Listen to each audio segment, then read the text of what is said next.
All right, Matt Morrow here with Charlotte Football Insiders. We're having a coaches conversation about social injustice and racial issues in the world today.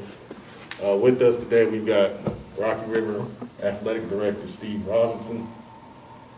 We've got Hickory Ridge Head Coach Jupiter Wilson, Rocky River Head Coach Orlando Gray, with Charlotte Head Coach Sam Greiner, and with Charlotte Athletic Director Josh Harris. All right, guys. So first question, right out the gate. How do you begin to have a conversation with your team about racial issues? Whoever wants to jump in on that one first, go right ahead. Go ahead, Coach. I'll start. Even in talks with Coach Greiner, as we get to know each other. With our guys, it's nothing new.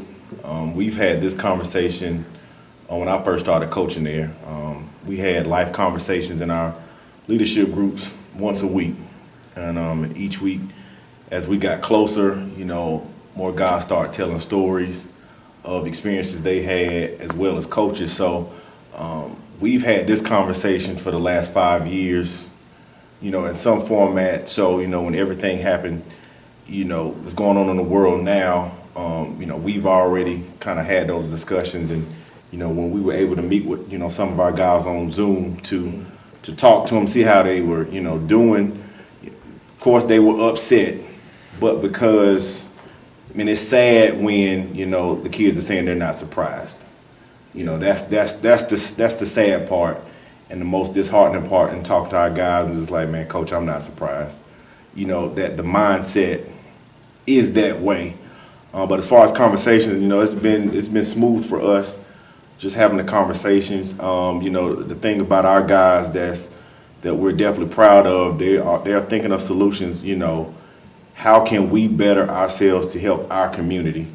In times like this, like that was been the focus. Even in the group chats, certain players would just text the group, guys, if you're gonna go down to protest, make sure you have a reason, and just be careful. And just seeing the guys police each other, through this, has definitely been, it makes us feel good. That they're really thinking about, okay, we might not be able to make an impact in the world right now, but in our community, how can we be the example? And that's kind of the take we've taken it, with our guys. They're trying to, how can we be a light and an example in our community? And maybe, when people see us, working hard and, pushing forward in our community, that it can kind of, multiply into other areas. So, like I said, it's not new for our guys. We've had this conversation for the last 5 years. Yeah. I agree with him. He hit almost everything we talked about, me and him personally, and then through some Zoom meetings.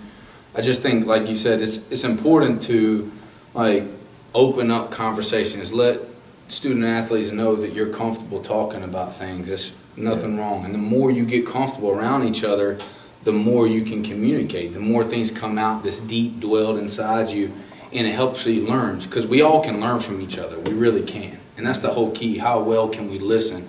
And that's the most special thing, like he's saying about the student athletes of West Charlotte, that I'm really excited about, is that they really do want to lead in their community. And the future is theirs. And I think that we can use them as a tool in society to help everybody understand that we can get through certain things. Because we're a predominantly black and brown school, talking about racism is not a difficult conversation to have. For me, it's getting our kids to be able to differentiate from racism and prejudice, where somebody deliberately treats you bad because of your race versus they are prejudiced against you based on a behavior or something like that. So getting our kids to respond in that matter, to understand, because you get our kids saying, teacher don't like me because I'm black, or won't take my work because I'm black. No, if you turn it in late past the due date, that's a totally different situation.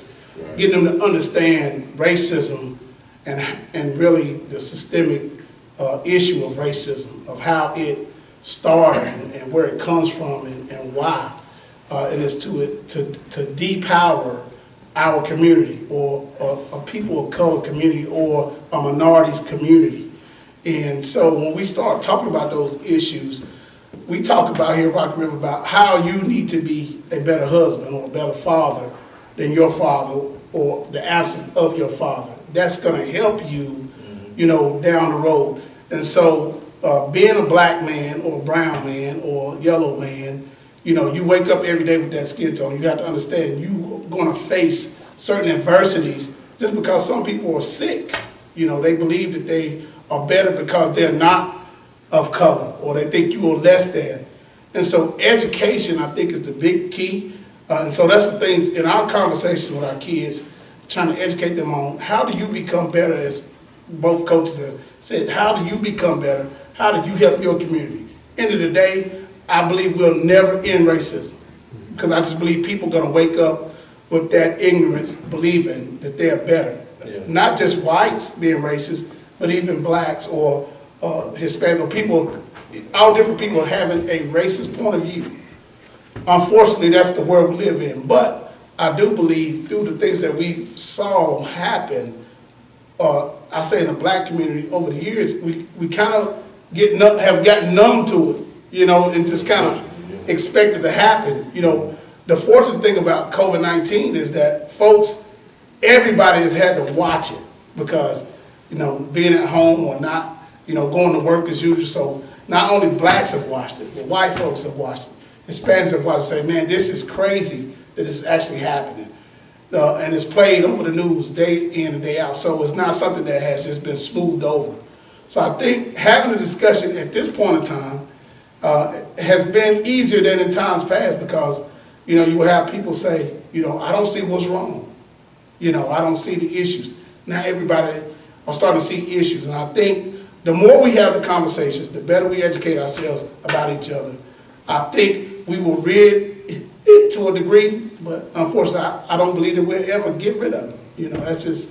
That's my point. That's my thinking on it, but, I could be wrong. Former school, actually, before I became head coach at Hickory Ridge, I was at a place called Hickory High School, and it was probably 95% white.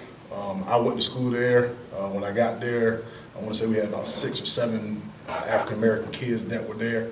And one of the issues that came up was the guys kneeling for the national anthem. And so when that situation came up, I know that when we had a coaches meeting about it, one of the coaches was a little upset about, kids taking a knee. And as I told him, as I said to myself, I don't mind, I'm gonna support a kid if he's gonna take that knee, but he just needs to make sure that he understands why he's doing it.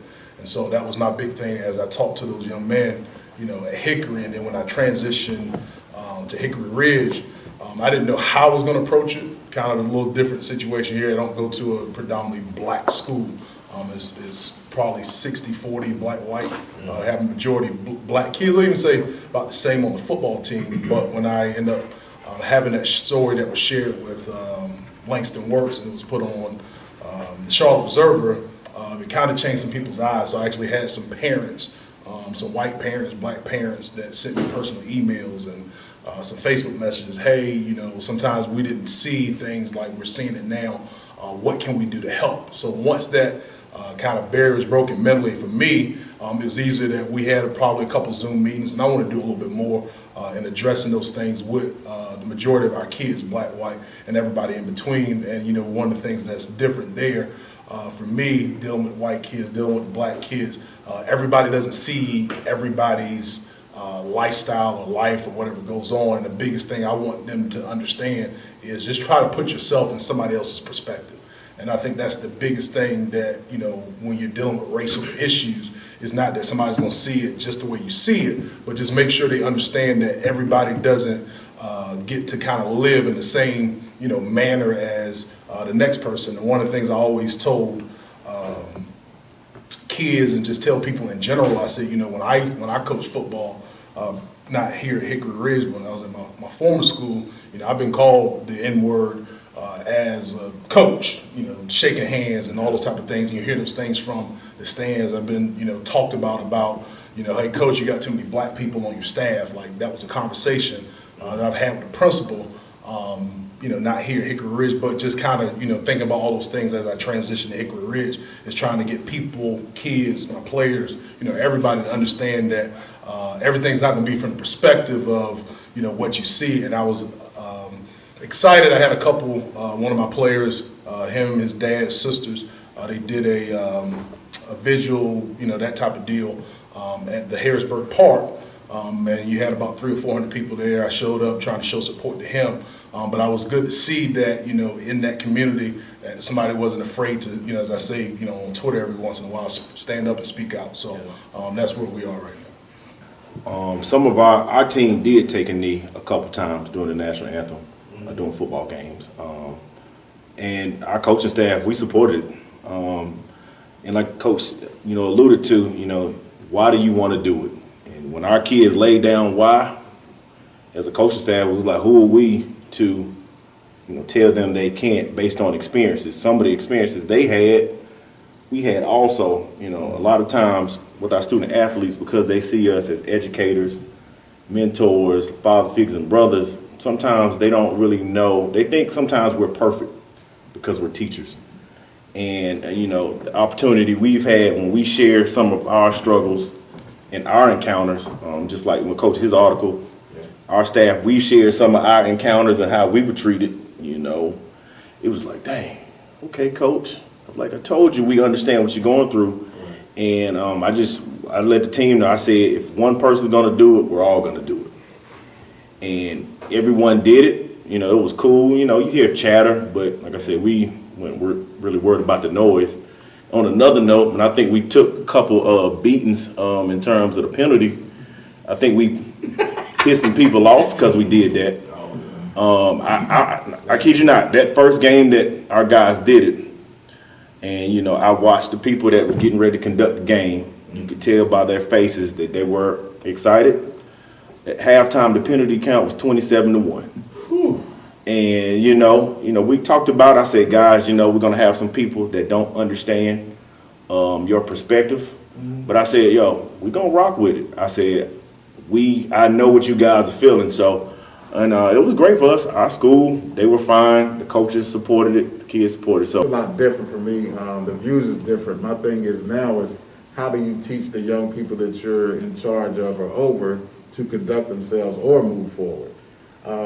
Some things, like you said, you can't change other people's mind. You can't change how they're going to do, but you can change how they have to respond to you because of the way that you respond.